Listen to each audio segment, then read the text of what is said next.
السلام عليكم ورحمة الله وبركاته، ازيكم عاملين ايه؟ يا رب تكونوا بخير وفي احسن حال. انا فاتن فؤاد، وان شاء الله النهارده هنعمل مع بعض الجاكيت الترندي الجميل اللي احنا شايفينه ده. هنعمله بطريقة منتهى السهولة والبساطة والسرعة على فكرة.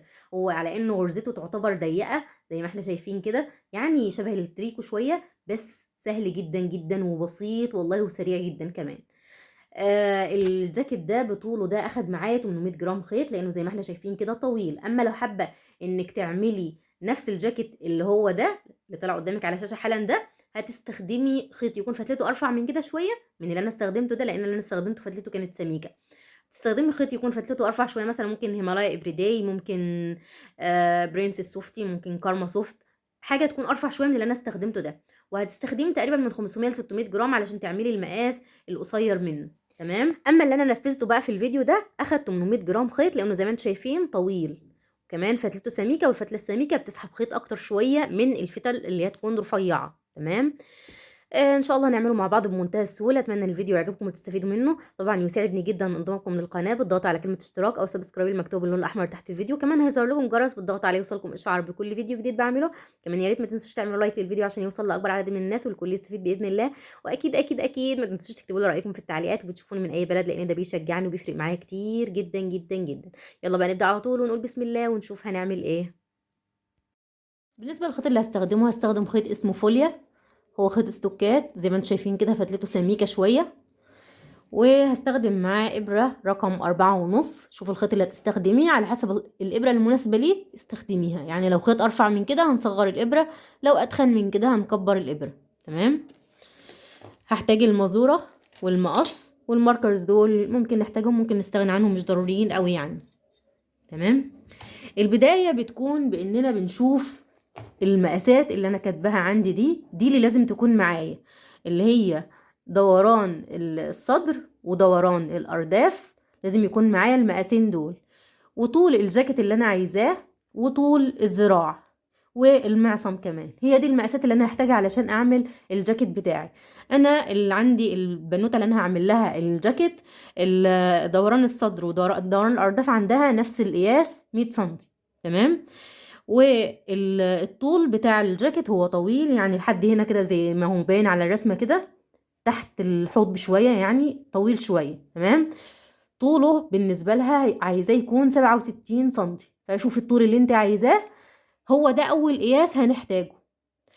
انا هعمل البدايه بسلاسل بطول الجاكيت اللي انا عايزاه ضرب 2. ليه؟ لان الجاكيت بتاعي بشتغله من قدام لورا كده، بيشتغل معايا من قدام لورا. بعمل الجزء الامامي وارجع لورا، اجيب الجزء الخلفي من الجاكيت وارجع تاني لقدام وهكذا.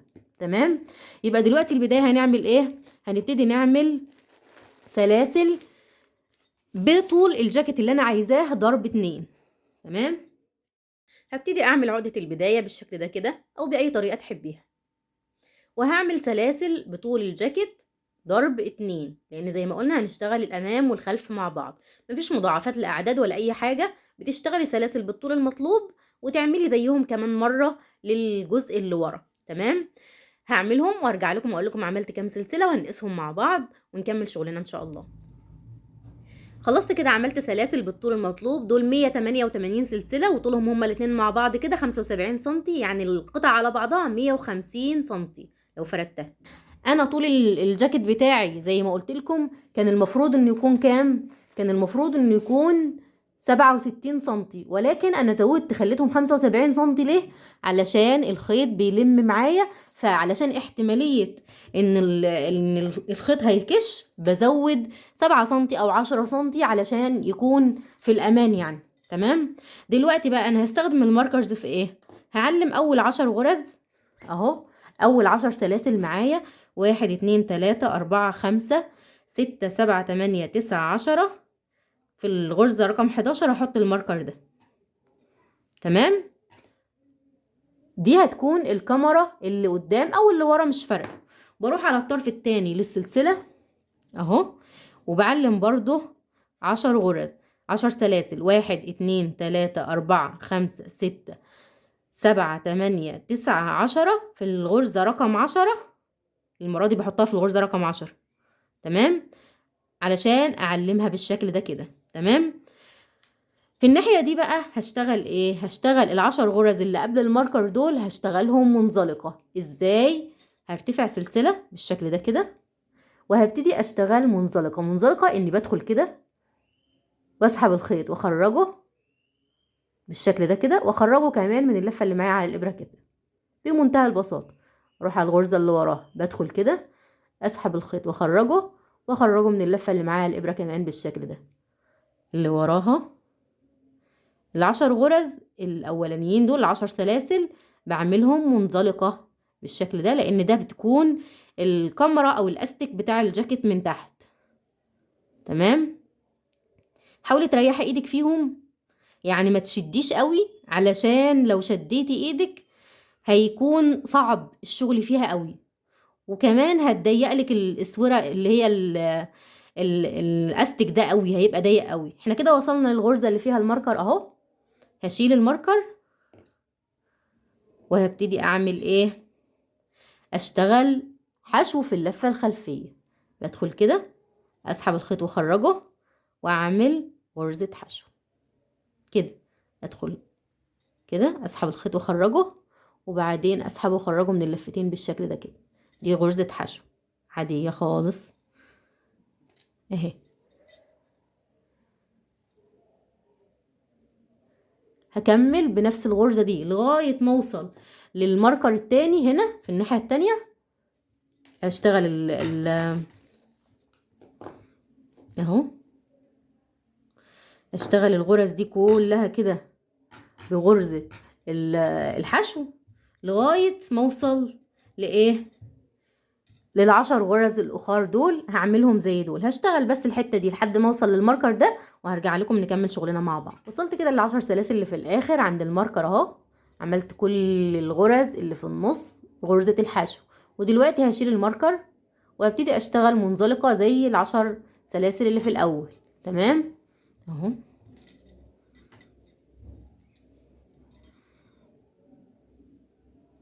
بدخل كده في اللفه دي واسحب الخيط واخرجه من اللفه اللي معايا على الابره بالشكل ده، منزلقة بمنتهى البساطة اهي كده. 2 3 4 5 6 7 8 9 10. تمام. هرتفع سلسلة بالشكل ده كده وهلف. ماليش دعوه بسلسله الارتفاع، هروح على الغرزه الاخيره، غرزه المنزلقه الاخيره دي في اللفه الخلفيه ليها. هعمل منزلقه في اللفه الخلفيه. شايفين دي اللفه الخلفيه ودي اللفه الاماميه. انا شغلي كله في اللفه الخلفيه. ادخل هنا كده واسحب الخيط واخرجه من اللفه اللي معايا الابره بمنتهى البساطه. 10 غرز كده. كده 2 اهو، 3 4 5 6 7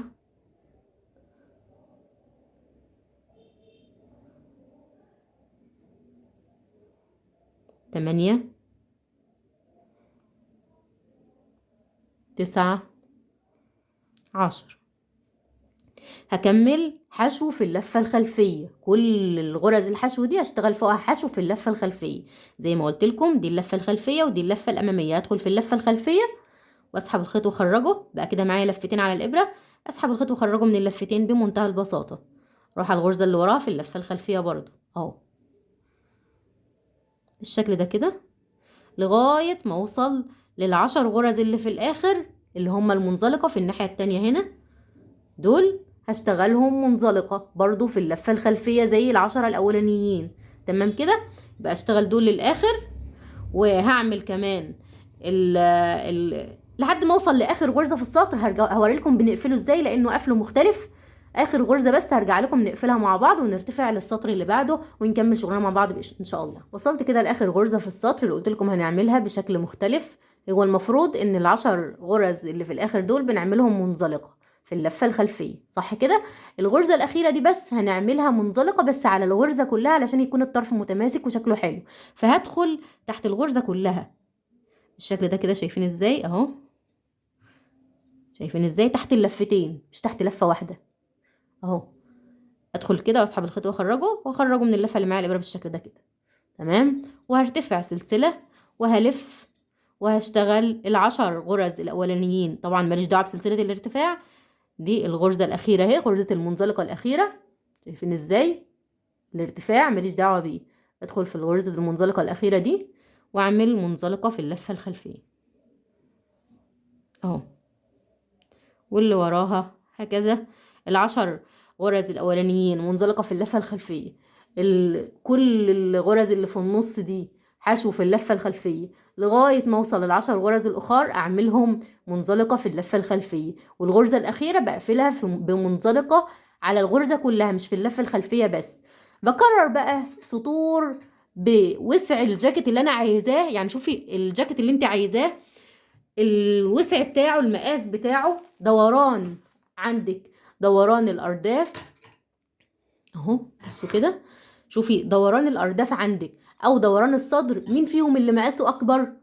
شوفي المقاس الاكبر واعتمديه هو في الشغل بتاعك. انا بالنسبه لي الاتنين المقاسين زي بعض لان بنوته صغيره شويه ورفيعه، تمام.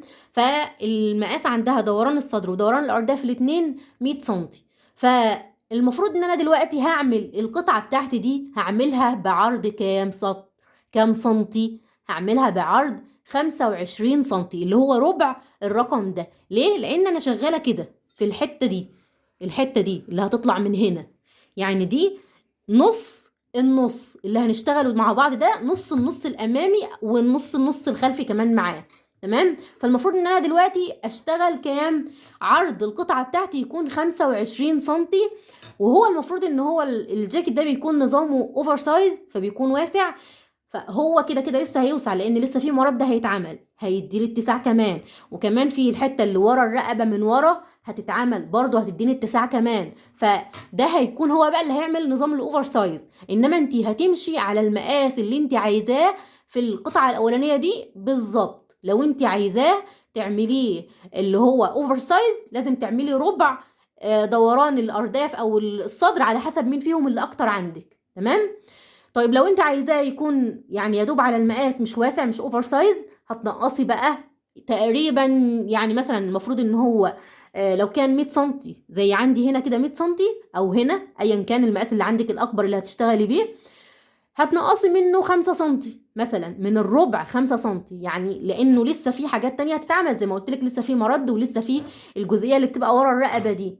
فلو انت عندك دوران الارداف او دوران الصدر عندك مثلا طوله 100 سنتي وانت عايزاه يكون على المقاس بالظبط ما يكونش واسع، هتقسمي على 4 يبقى 25، تخصمي منهم الخمسة يبقى تعملي سطور بطول 20 سنتي بس، بعرض 20 سنتي، يعني عرض 20 سنتي بس. ده لو انت عايزه ايه تعمليه على المقاس بالظبط، انما احنا هنعمله اوفر سايز. فانا هعمل سطور بطول 25 سنتي، عرض القطعه بتاعتي لازم يوصل الحته دي كده، لازم توصل انها تكون عرضها 25 سنتي، تمام. هعملها بقى وارجع لكم اقول لكم عملت كام سطر ومقاسهم كام، نقيسهم مع بعض، تمام. عملت كده سطور بالعرض المطلوب وهو 25 سنتي زي ما احنا شايفين كده اهو، 25 سنتي. ده شكل القطعة معايا دلوقتي، ودول 36 سطر، شايفين ازاي هي كده، ناحية هتكون للظهر وناحية هتكون للأمام زي ما قلنا، هو بيشتغل ايه رايح جاي من ورا لقدام. عايزة اقيسها معاكم برضو علشان تشوفوا الطول بتاعها. المفروض ان انا كنت بادئة ب75 سنتي، شوفوا بقى دلوقتي الطول بتاعها بقى كام اهو، 67 سنتي بالظبط، شايفين اهو 67 سنتي. عشان كده لازم تاخدي بالك لما تكوني عايزه تعملي مقاس لازم تزودي عنه شويه في سلاسل البدايه، على الاقل خالص 7 سنتي، ممكن تزودي 10 سنتي عشان تكوني مطمنه اكتر، لان الخيط بيلم في الشغل ما بيفضلش على نفس قياسه، تمام. طيب دلوقتي بقى هنعمل ايه؟ احنا قسمنا اهو، ماشي. هعمل ايه في ناحيه الشغل؟ ناحيه الشغل اهي، تمام. اخليها هي اللي قدام. دي ناحية الشغل اهي اللي انا هرجع منها، ده طرف الشغل. بشوف المقاس في النص بالظبط هنا كده، بنزل بعده 5 سنتي علشان ابتدي اشتغل في الجزء اللي هو ورا الرقبة. ده بالنسبة لمقاس الكبار اهو. دي 5 سنتي اهي، شايفين ازاي؟ 5 سنتي بقيسها هنا كده واحط ماركر. ده المقاس الكبار، انما لو اطفال هتعملي 2 او 3 سنتي بس نزول ورا، علشان الجاكيت ما يبقاش بيقلب لورا كده، بيبقى شكله مش لطيف خالص. لازم يكون في الحته دي من ورا الرقبه من ورا، علشان الجاكيت يكون ملبوس مرتاح كده على الجسم، ما يكونش مقلوب لورا. دلوقتي المفروض ان انا هشتغل بنفس الطريقه اللي احنا شغالين بيها فوق ال10 غرز المنزلقه. 10 غرز منزلقه اهو.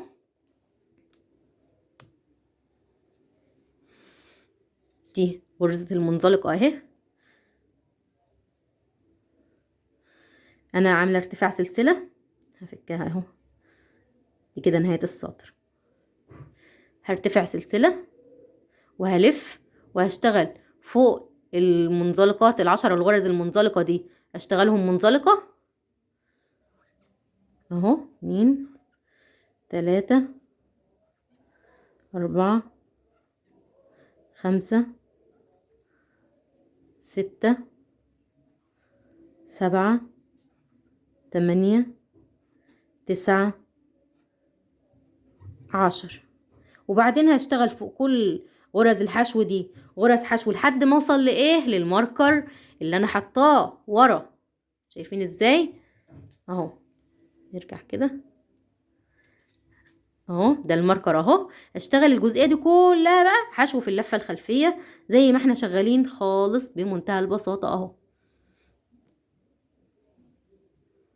اهو حشو في اللفه الخلفيه. هشتغلهم لحد ما اوصل للماركر وارجع لكم علشان نقفل السطر مع بعض ونرتفع للسطر اللي بعده. وصلت كده بشغل لغايه الماركر اهو زي ما قلنا اهو، بنفس الطريقه اللي احنا شغالين بيها لغايه ما وصلت للماركر. طيب دلوقتي هعمل ايه؟ هشيل الماركر اهو وهشتغل مكانه غرزة حشو. دي الغرزة الأخيرة في السطر، مش هنعملها حشو في اللفة الخلفية، لا هنعملها حشو علشان تكون متماسكة اهي كده فوق الغرزة كلها. شايفين ازاي؟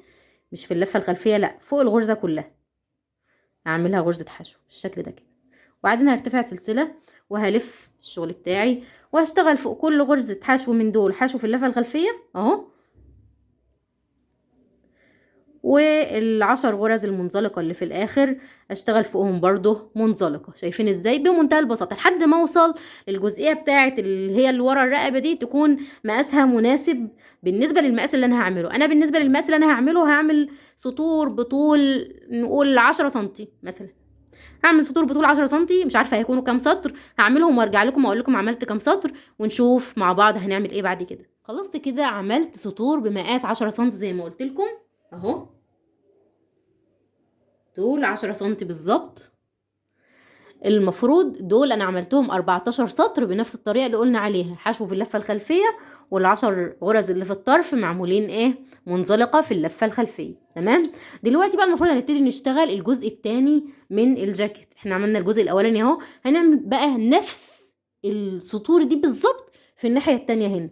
هنبداها ازاي؟ بنعد الغرز اللي في الناحيه دي، نشوفهم كام غرزه بالظبط من اول هنا كده لحد هنا، نشوفهم كام غرزة. انا بالنسبة لي دول 100 غرزة، انا عديتهم دلوقتي حالا لقيتهم في الناحية التانية هنا 100 غرزة. فالمفروض ان انا هعمل سلاسل دلوقتي في الهواء بنفس عدد الغرز اللي في الناحية المقابلة.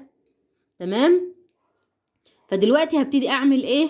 اعمل سلاسل في الهواء بالشكل ده كده، 1 2 3 4. وريحي ايدك في الشغل، ما تشديهاش علشان يبقى الجزئين زي بعض، لان الشغل بتبقى في الناحيه دي بتكون الايد مرتاحه، فلو شديتي ايدك هنا هتلاقي ان جنب قصير وجنب طويل، فحاولي تريحي ايدك في الشغل. دول كده كام؟ 1 2 3 4 5 6 7 8. هكملهم 100 سلسله وارجع لكم. خلصت كده، عملت 100 سلسله بالشكل ده كده زي ما احنا شايفين، زي الناحيه التانية بالظبط، علشان نبتدي نشتغل نفس القطعه دي نشتغلها في الناحيه التانية بنفس الطريقه اللي عملناها بالظبط. هنعمل برضو هنا 10 غرز منزلقه، 10 غرز منزلقه، والباقي نكمله حشو في اللفه الخلفيه لحد ما نوصل للاخر. نكمل هنا نعمل ال10 غرز المنزلقه ونرجع تاني حشو في اللفه الخلفيه لحد الطرف للاخر. ال10 الاخر نعملهم منزلقه في اللفه الخلفيه، وهكذا لحد ما نكرر نفس الجزئيه دي هيها بالظبط. احنا كنا عاملين هنا 36 سطر، هنعمل كمان هنا 36 سطر على حسب السطور بقى اللي انت عملتيها. انت مالكيش دعوه بالعدد اللي انا عاملاه ولا حتى عدد السلاسل دي، انت شوفي المقاس اللي انت عاملاه، المقاس العدد بالظبط. هنا بنعمله سلاسل في الهواء هنا، ونكرر عدد السطور بالظبط اللي كنت عملتيه انت في الناحيه دي تعمليه تاني في الناحيه التانية. هعملهم بقى بنفس الطريقه اللي شرحتها لكم قبل كده، اللي هم ايه 36 سطر، بنفس الطريقه اللي قلت لكم عليها، 10 منزلقه في الناحيه دي و10 منزلقه في الناحيه التانية، وفي النص حشو في اللفه الخلفيه. هعملهم وارجع لكم نشوف بقى نعمل بقى الاكمام ونكمل شغلنا مع بعض ان شاء الله. خلصت كده، عملت الجانب التاني بنفس الطريقه اللي كنت عامله بيها الجانب الاولاني اهو. شايفين نفس العرض، عدد السطور عملته هو بالظبط. تمام. بقفل بسلسله وبعدين اقص الخيط بالشكل ده كده واسحبه اخرجه. ده كده الجزء الاساسي في الجاكيت خلص.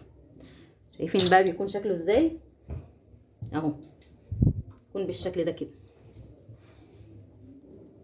ده الجزء اللي ورا، ودول الناحيتين بتوع الجاكيت من قدام.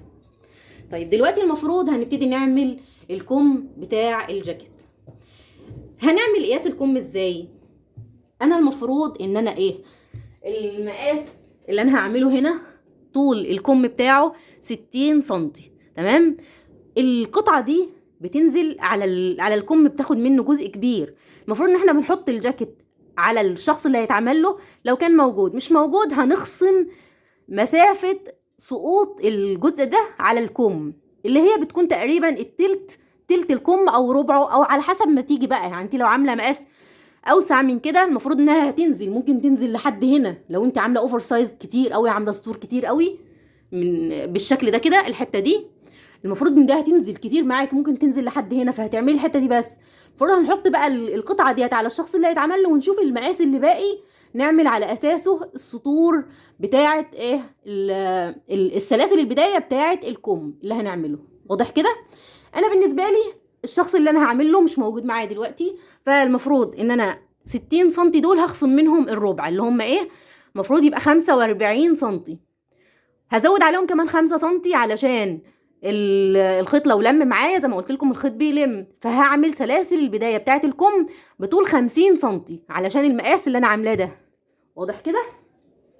هبتدي اعمل عقده البدايه بالشكل ده كده، او باي طريقه تحبيها، اهي عقده بسيطه خالص، وهعمل سلاسل بطول 50 سنتي. هعملهم وارجع لكم اقول لكم عملت كام سلسله. خلصت كده، عملت سلاسل بطول 50 سنتي زي ما قلت لكم اهم. والسلاسل دي عددها معايا 60 سلسله. شوفي انت بقى على حسب المقاس اللي هتعمليه، شوفي عدد السلاسل اللي يطلع معاكي على حسب الطول المناسب. تمام. طيب دلوقتي هنبتدي نعمل ايه؟ هنعمل بنفس الطريقه اللي كنا شغالين بيها في الجزء الاساسي، اللي هي ايه، هرتفع سلسله وهشتغل 10 غرز منزلقه اهو. اسكت كده واصحى الخيط واخرجه من اللفه اللي معايا الابره. 1 2 3 4 5 6 7 8 9 10. تمام كده. هكمل بقيه السطر حشو، غرز حشو عادي خالص اهو. ادخل كده اسحب الخيط واخرجه، كده معايا لفتين، اسحب الخيط واخرجه من اللفتين، غرزه حشو. كمل لحد اخر السطر، لحد اخر غرزه في السطر بغرزه الحشو، وهرجع لكم. خلصت كده السطر الاخر بغرزه الحشو. كل الغرز اللي باقيه كلها بعملها بغرزه الحشو، هي البدايه بس الاسوره اللي بعملها منزلقه. تمام. دلوقتي هرتفع سلسله بالشكل ده كده وهلف، هشتغل حشو في اللفه الخلفيه. ادخل هنا كده اللفه الخلفيه واعمل غرزه الحشو بتاعتي اهو، حشو في اللفه الخلفيه.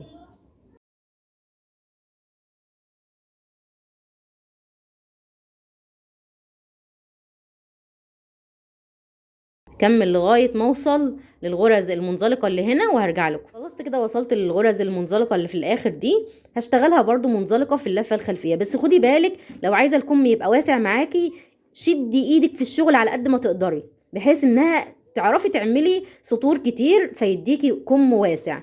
تمام، فشدي ايدك على قد ما تقدري، ولو حابه ممكن تغيري الابره كمان تصغريها. هنعملها ايه منزلقه في اللفه الخلفيه عادي، بس ايه هنشد ايدينا شويه اهو.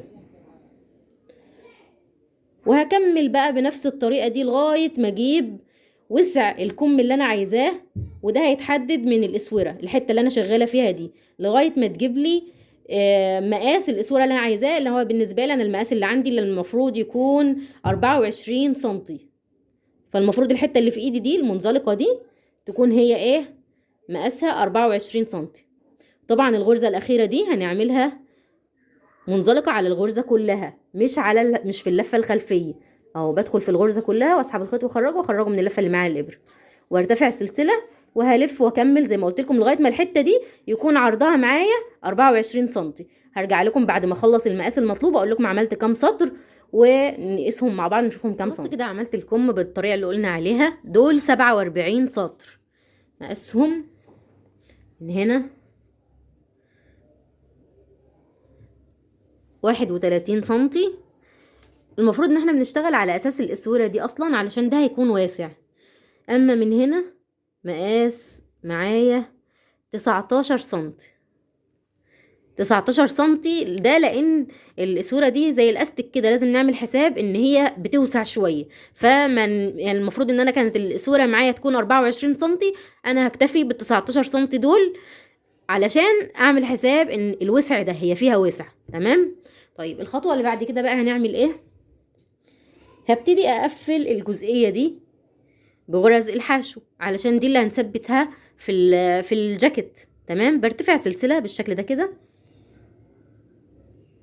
اهو، وببتدي اعمل فوق كل سطر من دول غرزه حشو. ده السطر الاولاني اهو، هدخل هنا كده واعمل غرزه حشو بالشكل ده كده، اروح على السطر اللي فوقه فوق الحته العاليه دي واعمل غرزه حشو برضو اهو. السطر اللي بعد كده ده خدي بالك ما تعمليش هنا، ده الخط المايل ده هنعمل فوقه غرزة حشو. هنا في الحتة العالية دي هندخل ونعمل غرزة حشو. هنقفل الجزئية دي كلها بغرز الحشو بالشكل ده، فوق كل سطر غرزة حشو، بحيث ان انا يكون معايا في الاخر هما 47 سطر. المفروض يكونوا 47 غرزة زائد غرزة كمان بس اللي هي هتكون فوق البداية هنا، يعني المفروض يكون معايا في الاخر 48 غرزة حشو. هعملهم وارجع لكم نكمل شغلنا مع بعض. كده الطرف عملته بغرزة الحشو زي ما انتم شايفين اهو. دي الغرزة الزيادة زي ما قلنا دول كده 47 سطر ب 47 غرزة حشو. الغرزة الزيادة الغرزة 48 اللي قلت لكم عليها اللي هنعملها في البداية هنا كده هدخل واعمل غرزة حشو بس. تمام. طيب دلوقتي بقى عايزين نجيب القطعة الأساسية بتاعتنا علشان نفردها ونشوف هنثبت الكم فيها. القطعة الأساسية بتاعت الجاكيت دي المفروض دلوقتي علشان نركب الكم لازم يكون معانا عدد الغرز اللي في الطرف دي نكون عارفينها، اللي هي عدد سلاسل البداية. يعني أنا بالنسبة لي كانوا 188 سلسلة بداية، يعني دول 188 غرزة اللي في الطرف دول. تمام. شوفي انت عندك عدد الغرز بتاعك كان قد ايه على حسب الطول اللي انت عاملاه. ال 188 غرزة دول هنطرح منهم الغرز بتاعت طرف الكم اللي احنا عملناها في الاخر اللي هي غرز الحشو دي. انا دول كانوا كام غرزة؟ 48. برضو هتشوفي انت عندك كام غرزة. فهنقول 188 اللي هو ده ناقص 48 اللي هو ده، علشان نحط دي في النص بالظبط، نثبتها في النص هنا. ف 188 ناقص 40 هيديني كام؟ 48 سوري. 188 ناقص 48 هيديني 140. 140 هنقسمهم على 2، هنقول 140 على 2 يبقوا كام؟ 70. المفروض بسيب هنا 70 انا عداهم اهم وحاطه ماركر، وفي الناحيه التانية 70 وحاطه ماركر برضو. والمفروض ان الغرز دي بالظبط يكون عددها 48 غرزه علشان نثبت عليها الكم. تمام. القطعه بتاعتي وشها زي ظهرها دلوقتي. شوفي الناحيه اللي تعجبك براحتك، مش فارقه، خليها لجوه او لبره براحتك زي ما انت عايزه. وبنجيب بقى القطعة بتاعتنا الأساسية دي اللي هي بتاعت الكم اهي، بالخيط بتاعها انا لسه ما قطعتهوش، انا سايباه عادي اهو. هقفل بس بسلسلة بالشكل ده كده، وهبتدي اثبتها بقى ايه هنا. دول كده هنا 70 غرزة، وانا حاطة الماركر في الغرزة ال70، يعني هاجي في الغرزة اللي بعدها اللي هي دي هنا كده، وهبتدي اثبت فيها. بس الاول ايه، بنظبط القطعة بتاعتنا كده. احنا هنشتغل على اللفة دي للقطعة، شايفين ازاي؟ نقرب شوية اهو. هنشتغل على اللفة دي اللي هنثبتها في القطعة، اللفة اللي الناحية دي. نجيب القطعة بتاعتنا كده اهي الاساسية بعد الماركر اللي احنا حاطينه. قرب التصوير بس شوية عدله. اللفة دي في الكم، شايفين ده ظهر غرزة الحشو اللي انا قفلت بيها، لازم يكون وشها ناحية بره، ده الجزء اللي هنقفله، خدوا بالكم. هدخل بقى في الغرزة دي اهو مع اللفة اللي قصادها هنا، واسحب الخيط واخرجه واقفل بمنزلقة بالشكل ده كده. الغرزة اللي وراها كمان اهي، اللفة اللي قصادي على طول مع اللفة اللي جنبها اهي، واسحب الخيط واخرجه واقفل بمنزلقة. تاني اللفة اللي قدامي مع اللفة اللي قدامها على طول، واسحب الخيط واخرجه واقفل بمنزلقة اهو. بكمل بالشكل ده لغاية اخر القطعة بتاعت الكم دي، ان انا اثبتها علشان تطلع معايا من ورا بالشكل الجميل ده. هكملها للاخر وهرجع لكم ونشوف هنعمل ايه بعد كده. وصلت كده لاخر الكم، ركبت كله اهو. اخر غرزة هقفل بسلسلة واقص الخيط واسحبه واخرجه، وده شكل الكم بعد ما تركب معايا اهو. شايفين قد ايه مظبوط، شكله جميل جدا. هنعمل الكم التاني بقى بنفس الطريقة، هنعمل كم كمان ونثبته برضو بنفس الطريقة دي في الناحية التانية. هعمله وارجع له. خلصت كده، عملت الكم التاني بنفس الطريقة ووصلته زي ما قلت لكم، وده شكل القطعة معايا دلوقتي. المفروض بقى ان احنا دلوقتي هنطويها علشان نبتدي نقفلها بالشكل ده كده،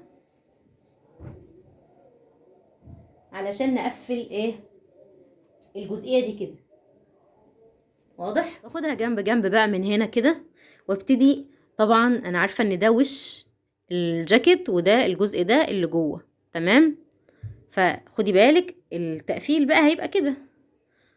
هنقفل بالشكل ده اهو، هنقلب دي كده علشان نقفل الجزئين دول كده مع بعض لغاية اخر الكم مرة واحدة بالشكل ده كده. بجيب طرف الخيط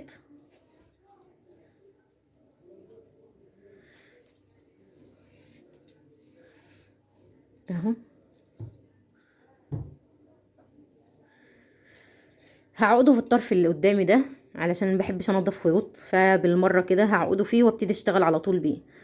طريقه العقده ديت هسيبها لكم في صندوق الوصف لو حابين تعملوها دي، علشان ما بحبش انضف الخيوط بصراحه، فبعمل العقده دي ما بتبانش، تبقى شكلها حلو اهي. قص على الاخر بالشكل ده كده. هبتدي بقى اقفل الجنبين دول على بعض بنفس الطريقه اللي عملت بيها الكم، ركبت بيها الكم، هي بالظبط. هدخل كده، قرب شويه، ادخل هنا وادخل في اللفه اللي قصادها كمان، شايفين ازاي؟ زي ما كنت مركبه الكم بالظبط، واسحب الخيط اخرجه واقفل بسلسله بالشكل ده كده اول مره بس، تمام؟ وبعدين اروح على الغرزه اللي وراها برضو، هدخل في اللفه اللي قدامي دي مع اللفه اللي قصادها هنا، نفس الطريقه اللي قفلنا بيها الاكمام، منزلقه.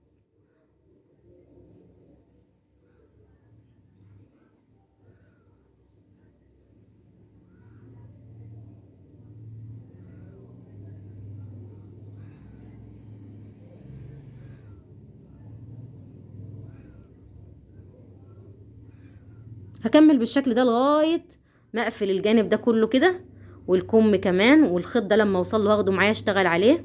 او ابقى انضفه لان المنزلقه ما بتغطيش الشغل. اوصل بالشغل لحد هنا وابقى كده قفلت الجاكيت بتاعي، وهقفل الناحيه التانية كمان بنفس الطريقه، وهرجع لكم بقى نعمل المرد اللي هو بيكون قدام. خلاص كده تقفيل الجوانب زي ما قلنا بالشكل ده كده.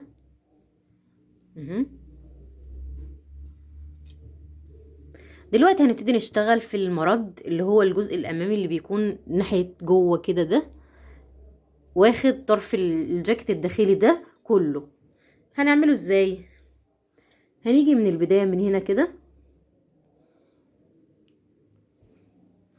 هدخل في الغرزه الاولانيه دي، تمام؟ شايفين ازاي؟ وهجيب طرف الخيط بتاعي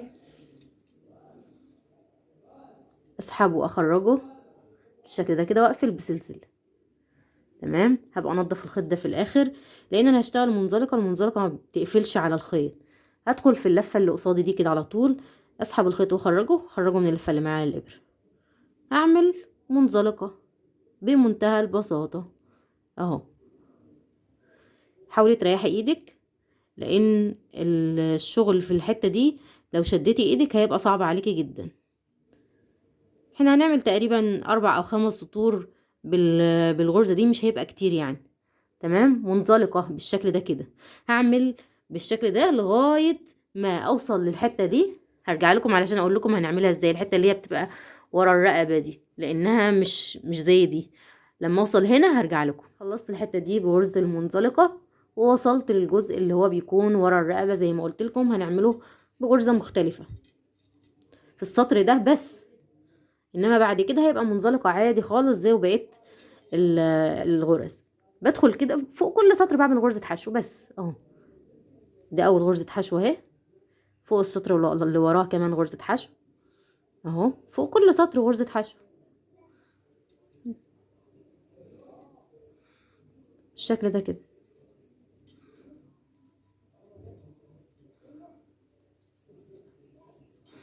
وبعدين بعد ما اكملهم بروح على الناحيه التانية بعمل منزلقه برضو لغايه اخر الطرف بتاع الجاكيت بتاعي التاني. شايفين ازاي اهو؟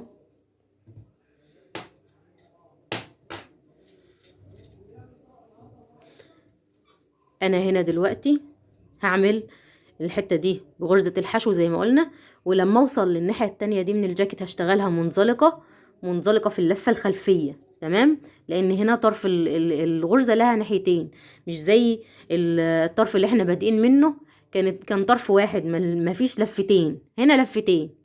فهنشتغلها منزلقه في اللفه الخلفيه. الجانب ده كله هنشتغله منزلقه في اللفه الخلفيه لحد ما نوصل للاخر، نرتفع سلسله ونرجع بمنزلقه في اللفه الخلفيه لحد ما نعمل عرض المرد اللي احنا عايزينه. شوفي انت عايزه تعملي قد ايه، اعملي سطور بعرض المرد اللي تحبيه. انا هعملهم تقريبا 5 سطور او 6 سطور، مش متاكده لسه. هعملهم وهرجع لكم اقول لكم عملت. خلصت السطور المنزلقه اللي قلت لكم عليها، عملت 7 سطور بغرزه المنزلقه في اللفه الخلفيه. وده شكل الجاكيت في الاخر بعد ما نضفت الخيوط بتاعتي وحطيت له تيكت كمان تزيين. وبس ده كان فيديو النهارده، اتمنى ان يكون عجبكم واستفدت منه. لا تنسوا من صالح دعائكم. استودعكم الله الذي لا تضيع ودائعه. مع السلامه.